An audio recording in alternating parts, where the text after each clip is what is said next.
اللہ کے پاس چلے گئے، موت کے منہ میں چلے گئے، موت کے شکار ہو گئے، اس کا مطلب یہ ہے کہ تم موت کے لیے ہمیشہ تیار رہو، ایسے رہو کہ اللہ آج اگر تو مجھے موت دے دے گا تو میں تیرے پاس آنے کے لیے تیار ہوں۔ موت سے وہی لوگ ڈرتے ہیں جو اللہ کے نافرمان ہوتے ہیں، موت سے وہی لوگ ڈرتے ہیں جو موت کی تیاری نہیں کرتے۔ اب ایگزامپل آپ سمجھ لیجئے کہ ایک بچہ ہے، ایگزام کے لیے بہت تیاری کر لیا، پڑھ لیا، کلاس پہ برابر جاتا تھا، برابر کلاس میں اٹینڈ ہوتا تھا، برابر کتاب پڑھتا تھا، ٹیچر جو پڑھاتا تھا برابر پڑھتا تھا، یہ بچہ ہمیشہ تیار رہے گا، جب بھی ایگزام فکس ہو جائے گا میں ایگزام میں پاس ہونے کے لیے تیار ہوں، ایگزام لکھنے کے لیے تیار ہوں۔ اب جو بچہ کلاس کو نہیں گیا، جو بچہ پڑھا نہیں، جو بچہ کتاب ہی نہیں دیکھا، پب جی گیمز میں اس میں اپنا ٹائم پاس کرتا رہا، کیا وہ بچہ ایگزام ہال میں جانے کے لیے ڈرتا کہ نہیں ڈرتا؟ اسی طرح سے نماز پڑھتے رہے زندگی میں، زکوٰۃ دیتے رہے زندگی میں، اللہ کو راضی کرتے رہے زندگی میں، اللہ کو خوش کرتے رہے زندگی میں، قرآن کی تلاوت کرتے رہے زندگی میں، غریبوں کو کھانا کھلاتے رہے زندگی میں، ماں باپ کی خدمت کرتے رہے زندگی میں، اللہ رسول کے طریقوں پر زندگی میں چلتے رہے، گناہوں سے بچتے رہے، اللہ جن چیزوں سے منع کیا ان چیزوں سے بچتے رہے، اللہ جن راستوں پر چلنے کا حکم دیا ان راستوں پر چلتے رہے، یہ لوگ موت سے ڈریں گے، ریڈی رہیں گے، جب بھی اللہ بلائے گا تو میں تیرے پاس آ جاؤں گا۔ اور یاد رکھو، جو لوگ اللہ سے ڈرنے والے ہیں، جو لوگ نماز کی پابندی کرنے والے ہیں، چھوٹی بہت کاروبار کر اپنے پیٹ میں حلال کا رزق ڈالنے والے، اللہ سے ڈر کر جو لوگ زندگی گزارنے والے ہیں، ان لوگوں کی جب موت آتی ہے تو ان لوگوں کا جنازہ ایسا نہیں ہوگا ہم بعد میں نہ لائیں گے، آسمان سے فرشتے آ کر پہلے ان کو غسل دیں گے، ہم بعد میں ان کو جنازے میں رکھیں گے، آسمان کے فرشتے ان کے گھر سے لے کر قبرستان تک لائن لگائیں گے، ویلکم بولیں گے، جب ان کا جنازہ جائے گا فرشتے ان کے جنازے کے اوپر پھول برسائیں گے، ویلکم کہیں گے، ان کو جب قبرستان میں دفن کیا جائے گا ان کا قبر جنت کا باغ بن جائے گا، اور اللہ پاک زمین کو حکم دیں گے، آرڈر دیں گے، اے زمین تیرے اندر میرا پیارا بندہ آ رہا ہے، اے زمین تیرے اندر میرا فرما بردار آ رہا ہے، اے زمین تیرے اندر میرا نبی کا غلام آ رہا ہے، اے زمین تیرے اندر میرا کلام سے محبت کرنے والا آ رہا ہے، میرا نمازی بندہ آ رہا ہے، میرا عبادت کرنے والا بندہ آ رہا ہے، اس کے لیے جتنی دور تک اس کی نظر جائے گی، جتنی دور تک اس کی نگاہ جائے گی، اتنی دور تک اس کی زمین کو کھول دو، اس کے لیے جنت کا باغیچہ، جنت کا باغ بنا دو، جیسے لال باغ بھی آپ نہیں دیکھے ہوں گے، کشمیر کے باغات بھی اتنے خوبصورت نہیں دیکھے ہوں گے، جہاں ہم ٹورسٹ پلیس جس کو کہتے ہیں، دیکھنے کے بعد ہمارے ہوش اڑ جاتے ہیں، اتنے خوبصورت جگہ اللہ پاک کیسے کیسے نعمتیں بنائے، جتنے بھی دنیا میں نعمتیں ہیں، زمین ہے، ٹورسٹ پلیسز ہیں، ان سب سے بہتر آج تک ہماری نگاہ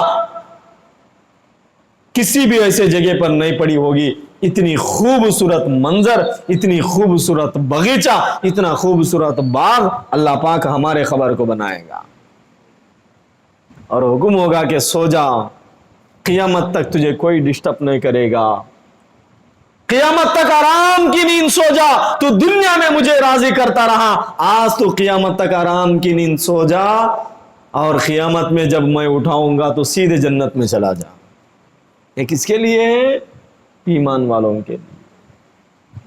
اور جو لوگ نماز نہیں پڑھتے، جو لوگ عبادت نہیں کرتے، جو لوگ اللہ کو راضی نہیں کرتے، جو لوگ اللہ کے حکموں پر نہیں چلتے، جو لوگ اللہ کے سامنے سجدہ نہیں کرتے، جو لوگ زکوٰۃ ادا نہیں کرتے، جو لوگ قرآن پر عمل نہیں کرتے، ان لوگوں کے لیے کیا ہے؟ دنیا میں بھی عذاب ہے، مرنے کے بعد بھی ان لوگوں کے لیے عذاب ہے، دنیا میں بھی سکون نہیں ہے ان لوگوں کو۔ ہم سمجھتے ہیں کہ دنیا میں وہ سکون سے نہیں ہے۔ ایک واقعہ بتا کر اپنی بات کو ختم کروں گا، اونلی ایک واقعہ۔ حضرت ابوبکر صدیق رضی اللہ تعالیٰ عنہ کے دور میں ایک آدمی کا جنازہ لایا گیا، ایک آدمی کا جنازہ لایا گیا. جب جنازہ آیا، نماز پڑھائے، دیکھے کہ جنازے میں سے جو کپڑا ہوتا ہے کفن کا وہ ہل رہا ہے، سینے کے پاس کپڑا ہل رہا ہے. ارے کیا رے بابا، مردہ زندہ ہو گیا کیا؟ کفن ہل رہا ہے. چلو دیکھو، جلدی جلدی کفن اٹھا کر دیکھے تو کیا ہے کہ ایک سانپ اس کے گردن سے لپٹا ہوا ہے. ایک بڑا سانپ اس کے گردن سے لپٹا ہوا ہے اور اس کے خون کو پی رہا ہے. اتنا بڑا سانپ اس کے گردن سے لپٹا ہوا ہے، اس کے خون کو پی رہا ہے. صحابہ نے کہا ڈنڈا لاؤ، لکڑی لاؤ، اس کو مارو، نکالو سانپ کو. جب کہنے لگے تو اللہ پاک نے اس سانپ کو زبان دیا. اللہ چاہے تو کسی سے بھی بات کروا سکتا ہے. پیدا کرنے والا وہ ہے، بنانے والا وہ ہے، وہ چاہے تو زبان دے سکتا ہے. اللہ انسان کی زبان سانپ کو عطا کرتا ہے اور سانپ بات کرتا ہے. سانپ صحابہ سے کہتا ہے میں وہ سانپ نہیں ہوں جو تمہارے بھگانے سے بھاگ جاؤں گا. ارے کون ہے تو؟ کیوں اس کے گردن کو لپٹا ہوا ہے؟ کیوں اس کا خون پی رہا ہے؟ اللہ کا آرڈر ہے، اللہ کا حکم ہے، اللہ کے حکم سے میں اس کے پاس آیا ہوں، اس کے لیے عذاب بن کے آیا ہوں. ارے کیا گناہ کیا اس نے؟ کس گناہ کی وجہ سے اس کو عذاب مل رہا ہے؟ کس گناہ کی وجہ سے اس کو دنیا میں ہی، قبر میں دفن ہونے سے پہلے ہی اس کو یہ عذاب مل رہا ہے؟ کیا گناہ کیا تھا؟ کیا گناہ یہ اپنی زندگی میں کرتا تھا؟ تو جو سانپ تھا، اللہ نے جس کو زبان دیا تھا، وہ بات کرتے ہوئے کہنے لگا یہ 3 گناہ کرتا تھا، 3 گناہ، جس گناہ کی وجہ سے اللہ پاک نے اس کو خبر میں دفن ہونے سے پہلے ہی عذاب میں مبتلا کر دیا. اللہ ہم سب کو اس 3 گناہ سے بچنے کی توفیق عطا فرمائے. کون کون بچیں گے اس 3 گناہ سے؟ ہاتھ اٹھاؤ. سب بچیں گے. اگر عذاب سے بچنا ہے، خبر کے عذاب سے بچنا ہے، دوزخ کے عذاب سے بچنا ہے، جہنم کے عذاب سے بچنا ہے، تو ان 3 چیزوں سے ہم لوگوں کو بچنا ہوگا. اچھا بتاؤ تو صحیح، سام سے پوچھے صحابہ، بتاؤ تو صحیح پہلا گناہ کیا ہے؟ پہلا گناہ یہ ہے کہ جب اذان ہوتی تھی اللہ اکبر اللہ اکبر اشہد ان لا الہ الا اللہ اشہد ان محمد رسول اللہ حی علی الصلاۃ، آؤ کامیابی کی طرف، آؤ نماز کی طرف، حی علی الفلاح، کامیابی کی طرف آؤ، تمہاری کامیابی نماز میں. جب اللہ کا نام ہوتا تھا، اذان ہوتی تھی، پھر بھی یہ مسجد میں آ کر نماز نہیں پڑھتا تھا. اذان سنتا تھا، اذان سننے کے بعد بھی یہ مسجد میں آ کر نماز نہیں پڑھتا تھا. یہ پہلا گناہ تھا جس گناہ کی وجہ سے اس کو عذاب ہو رہا تھا. آج ہم سوچ لیں کہ ہم میں سے کون کون اللہ کا نام سن کر نماز کو آ رہے ہیں. ادھر آواز لگاتے ہیں مؤذن اللہ اکبر، اللہ سب سے بڑا ہے، اللہ سے کوئی بڑا نہیں ہے. ہم نے دکان کون دیا؟ اللہ دیا. مکان اللہ دیا، کاروبار اللہ دیا، دولت اللہ دیا. ذہن جس کاروبار کے بارے میں، فیکٹری کے بارے میں، کمپنی کے بارے میں، بزنس کے بارے میں، جابز کے بارے میں، پڑھائی کے بارے میں، ڈاکٹری کے بارے میں، کسی بھی چیز کے بارے میں، کوئی بھی چیز، چھوٹی سی چیز ہم بنانا چاہے، جس ذہن سے، جس دماغ سے ہم سوچتے ہیں، وہ دماغ کون دیا؟ اللہ دماغ دیا ہے، اللہ کام کرنے کی طاقت دیا ہے. اگر اللہ دماغ نہ دیتا تو ہم پیسے کما سکتے ہیں، دولت کما سکتے ہیں، مال کما سکتے ہیں؟ نہیں نا. ہم دنیا کے لیے جو مٹ جانے والی ہے، ختم ہو جانے والی ہے، جو فنا ہونے والی دنیا ہے، اس دنیا کے چکر میں ہم بہت کچھ جمانے کی کوشش کرتے ہیں. ہاں دنیا جمانا ہے، کمانا بھی میرے نبی صلی اللہ علیہ وسلم کی سنت ہے. جمانا، کمانا ہمارے پیارے نبی صلی اللہ علیہ وسلم کی سنت ہے. اور اپنے بچوں کو پالنا پیارے نبی محمد الرسول اللہ صلی اللہ علیہ وسلم کی سنت ہے. حلال کمائی کمانا پیارے نبی صلی اللہ علیہ وسلم کی سنت ہے. بزنس کرنا پیارے نبی صلی اللہ علیہ وسلم کی سنت ہے. اس کے ساتھ ساتھ میں اللہ کو راضی کرنا، بزنس میں بھی اللہ کو پارٹنر بنانا، بزنس میں بھی اللہ رسول کے طریقے کو اپنانا، یہ ہم کو جنت میں لے جانے والا راستہ ہے. کرتے کرتے بزنس اس اللہ کو بھی یاد کر لیا کرو. اب دیکھو ہم خود دیکھ رہے ہیں یہاں جو مدرسے کے پاس ایک کتا آتا روزانہ شام کے ٹائم پہ, ہم جس طرح سے الحمدللہ روزانہ لنگر چلاتے ہیں, غریبوں کو کھانا کھلاتے ہیں, ڈیلی اللہ کی طرف سے کھلاتے ہیں, اللہ طاقت دیا ہے, تو ڈیلی کوئی جانور بھی آ جائے اس کو بھی ہم کھانا ڈالتے ہیں, کیونکہ ہمارا اسلام تو جانوروں کے ساتھ بھی محبت کرنا, جانوروں کے ساتھ بھی شفقت کرنا, جانوروں کے ساتھ اچھا سلوک کرنے کا پیغام ہمارا مذہب اسلام دیتا ہے, پیارے نبی محمد رسول اللہ صلی اللہ علیہ وسلم دیتے ہیں. یہاں کتا آتا ہے تو ایک دن کھانا ڈالیں, دوسرے دن بھی آ گیا, تیسرے دن بھی آ گیا, ڈیلی جب کھانا ڈالنے لگے یہاں رکوالی کے لیے کھڑا ہو جاتا ہے, کوئی آدمی ادھر سے ادھر سے آتا ہے, ان لوگوں کو دیکھتا ہے, شک ہوتا ہے تو پکارنے لگتا ہے, تم کسی گھر کے پاس ایک کتے کو جو تمہارے گھر کے پاس آتا ہے ایک وقت کا کھانا ڈال کر دیکھو, تم ڈالو نہ ڈالو تمہارے گھر کی رکوالی کرے گا. اب آپ ویڈیوز بھی آپ دیکھ رہے ہوں گے فیس بک پہ, یوٹیوب پہ, واٹس ایپ پہ بہت سارے ویڈیوز وائرل ہوئے, کتا اتنا وفادار ہے, اس کا مالک بیمار ہو گیا, اس کا مالک اسپتال جا رہا ہے, ایمبولینس میں تو کتا بھی اس کے گھر سے لے کر اسپتال تک اس کا پیچھا کر رہا ہے, میرا مالک تڑپ رہا ہے تو کتا بھی رو رہا ہے. دیکھیے کہ نہیں, ایک وقت کا کھانا ڈالے, 2 وقت کا کھانا ڈال رہے روزانہ بس. ارے اللہ ہم کو 3 ٹائم کا کھانا دے رہا ہے, سوچو ایک مرتبہ.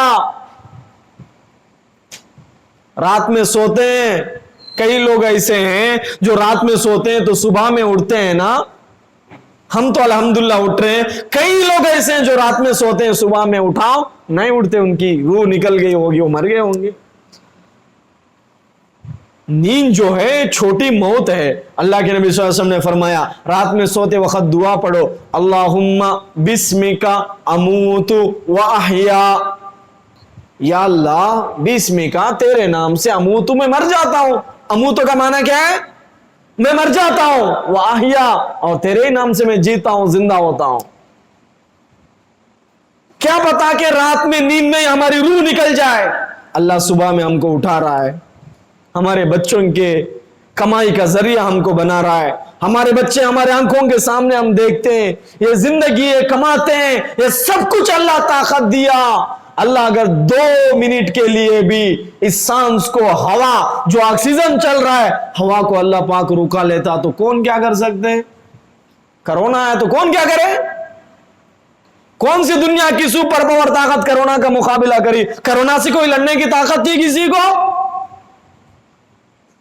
اللہ پاک 1 گھنٹے کے لیے, 5 منٹ کے لیے اگر آکسیجن کو روک دیتا, ہوے کو روک دیتا, ہم کیا کر سکتے ہیں؟ 1 سال اللہ پاک برسات کو ٹکا دیتا تو کون کیا کر سکتے؟ پانی بھی کوئی بنا لے گا کیا؟ کوئی انسان ہے جو پانی بنا سکتا ہے؟ کار بنا لیتے, فلائٹ بنا لیتے, فین بنا لیتے, لائٹ بنا لیتے, اللہ کے دیے ہوئے دماغ سے بنا لیتے. دنیا میں ایک سائنٹسٹ لاؤ جو ہوا بنا دے, اگر ہوا اللہ پاک آکسیجن کو روک دے, کوئی ایک سائنٹسٹ ایسا لاؤ جو پانی بھی بنا دے. اللہ اتنے نعمتیں, پانی ہم کو دیا, کھانے کی چیزیں ہم کو دے رہا ہے, ہوا ہم کو دے رہا ہے. اس اللہ کے سامنے ایک دن میں 1 مرتبہ بھی اگر ہم سجدہ نہیں کریں گے تو ہم سے بڑا بے وفا آدمی کون ہوگا؟ آج کے بعد سے سب نماز پڑھیں گے انشاءاللہ, روزانہ فجر کی نماز پڑھیں گے, 5 وقت نماز پڑھنے کی کوشش کرو.